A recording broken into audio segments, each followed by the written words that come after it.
Mais um grande clube brasileiro vai virar sociedade anônima. Depois de Cruzeiro e Botafogo venderem grande parte de suas ações, é a vez do Vasco da Gama seguir o mesmo caminho e iniciar o processo para se tornar uma SAF. Mas e aí? O que podemos esperar do Vasco a partir de agora? Como vai ficar o clube? Quem são os acionistas? O Vasco vai voltar a ser competitivo? Esses são alguns questionamentos que os torcedores cruzmaltinos estão fazendo e nós vamos responder agora neste vídeo.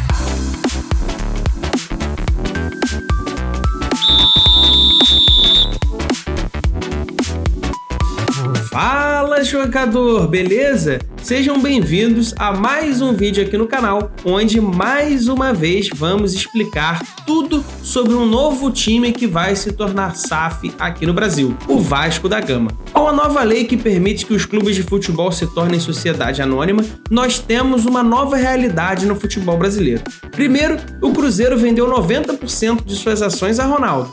Depois, foi a vez do Botafogo ser comprado por John Textor. Agora, chegou a hora do Vasco da Gama, ou devo dizer, Vasco da Grana. Depois de 3 meses de negociação e 5 versões diferentes do acordo, a diretoria do Vasco e o grupo 777 Partners assinaram um pré-acordo e estão próximos de fechar negócio para transformar o Vasco em mais uma sociedade anônima de futebol no Brasil. E sempre que um clube se torna SAF, fazemos os mesmos questionamentos. O que podemos esperar do clube a partir de agora? Vai ser montado um super time, super campeão? Bom, jogador, tudo isso nós vamos falar aqui neste vídeo. E a primeira coisa que a gente tem que fazer, antes de mais nada, é conhecer um pouco sobre os novos investidores do Vascão. Quem é a 777 Partners?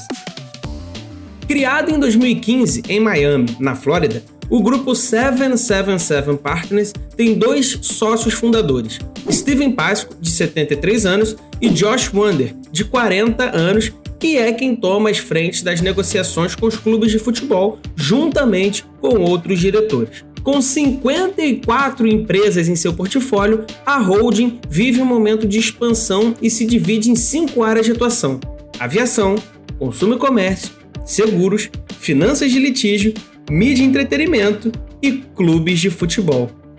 Jogador, o Vasco da Gama não será o único clube dessa holding.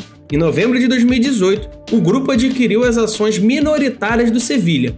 Os números não foram revelados de forma oficial, mas a imprensa espanhola especula que o grupo tenha comprado entre 5% e 12% das ações do clube. Além do time espanhol, em setembro de 2021, o grupo também comprou 99,9% das ações do Genoa e assumiu o total controle da equipe italiana.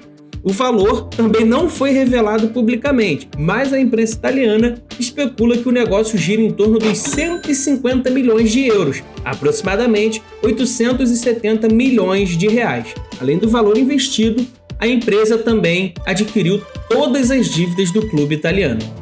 E o objetivo da holding é bem claro: se tornar uma multinacional do futebol. Em entrevistas recentes, os principais dirigentes da holding deixaram claro o objetivo de comprar mais clubes de futebol ao redor de todo o mundo, inspirados principalmente nos exemplos do Grupo City e da Red Bull.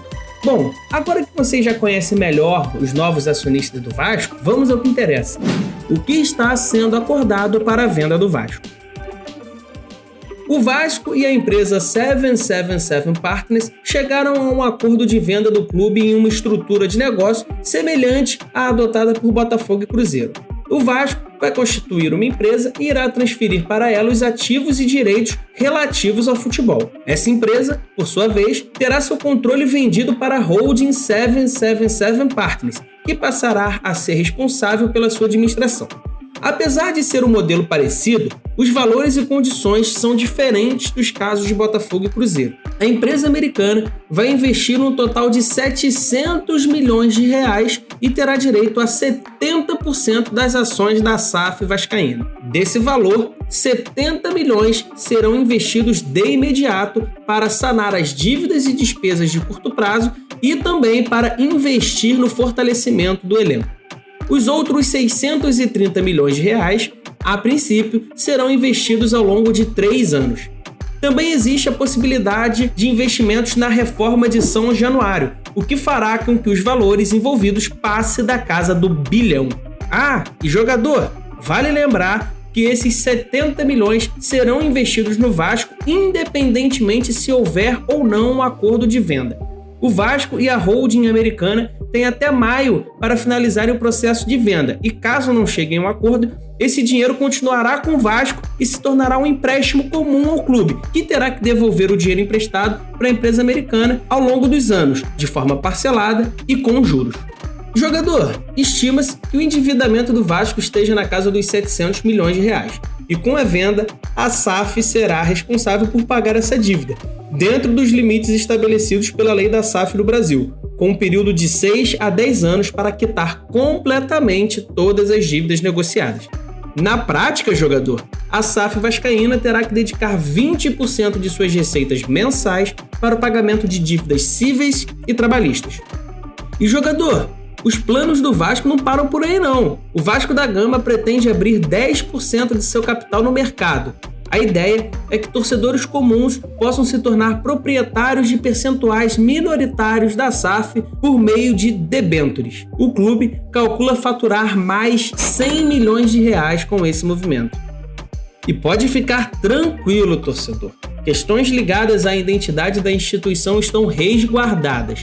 Mesmo que o novo dono queira fazer mudanças em nomes, símbolos, cores, hinos, cidade-sede e tudo mais, a Associação Vasco da Gama tem poder de veto. Também haverá regras anti-diluição, para que a instituição Vasco da Gama nunca tenha menos que 10% das ações. O estádio de São Januário também continuará sendo de propriedade da Associação Vasco da Gama, com a SAF assumindo a gestão do estádio por um contrato de aluguel, a princípio por um período de 50 anos, renováveis por mais 50 anos. Porém, todos os custos do Complexo Esportivo de São Januário serão de responsabilidade da SAF. Os valores arrecadados com o aluguel de São Januário serão repassados à Associação Vasco da Gama e toda a quantia ajudará a financiar as outras modalidades esportivas do clube, que não foram englobadas na venda da SAF. Para garantir a sobrevivência da associação civil após a separação do futebol, além do valor do aluguel de São Januário, o clube ainda vai receber R$1 milhão por ano devido a direitos de uso da marca por parte da SAF. Além disso, a receita da mensalidade dos sócios proprietários, que hoje gira em torno dos R$6 milhões ao ano, continuará a ser da associação civil. Bom, jogador, agora que a gente já sabe os valores e tudo o que envolve a negociação, a grande questão é: o que esperar do futebol do Vasco a partir de agora? Para estimular a competitividade do Vasco da Gama em campo, a diretoria negociou metas de despesas com o futebol, de maneira similar ao que foi feito pelo Botafogo, porém com valores e prazos diferentes. E jogador, se você quiser entender com mais detalhes essa questão, assista ao vídeo que vai aparecer agora no card, onde nós explicamos tudo sobre a venda do Botafogo. Basicamente, a cada ano, a folha salarial do Vasco terá que ser reajustada de acordo com o faturamento para que possa garantir sempre uma folha salarial compatível com os melhores times da Série A. E uma das grandes preocupações cruzmaltinas é de garantir que o clube não se torne um satélite de um clube estrangeiro quando fizer parte de uma multinacional do futebol, como é o planejamento do grupo americano. A ideia é clara: acabar com as dívidas e tornar o time competitivo. O planejamento é que o primeiro aporte de R$70 milhões seja feito ainda em fevereiro e já seja utilizado para acelerar a recuperação do futebol vascaíno, por meio de melhoras na infraestrutura, como a construção de novos centros de treinamentos, que inclusive já está previsto em contrato, e principalmente a contratação de novos jogadores para tornar o time mais forte. O atual técnico Zé Ricardo, inclusive, já tem reunião marcada com a diretoria do Vasco para debater e analisar possíveis nomes para reforçar o Vasco. Jogador, estamos vivendo o início de novos tempos no futebol brasileiro com a chegada das SAFs. Para muitos clubes, se tornar uma sociedade anônima de futebol é visto como a única salvação, como no caso do Vasco. O clube está afundado em dívidas e antes mesmo de iniciar o movimento para se tornar a SAF, já buscava ajuda financeira de terceiros, como foi no caso da Carol Pfeiffer, que nós até fizemos um vídeo explicando toda a situação que acontecia naquela época, mas que acabou não se concretizando. A esperança cruz-maltina agora está toda nas mãos dos americanos da 777 Partners. E vale lembrar que o acordo ainda não foi assinado em definitivo. O clube e a empresa têm até maio para acertarem tudo e assinarem os documentos, correndo o risco até da venda não se concretizar. Jogador, agora que você já sabe de tudo isso, eu quero saber de você e principalmente da torcida vascaína. O que vocês acharam da venda do clube? Vocês concordam que se tornar uma SAF é a única salvação para o Vasco e para outros clubes de futebol?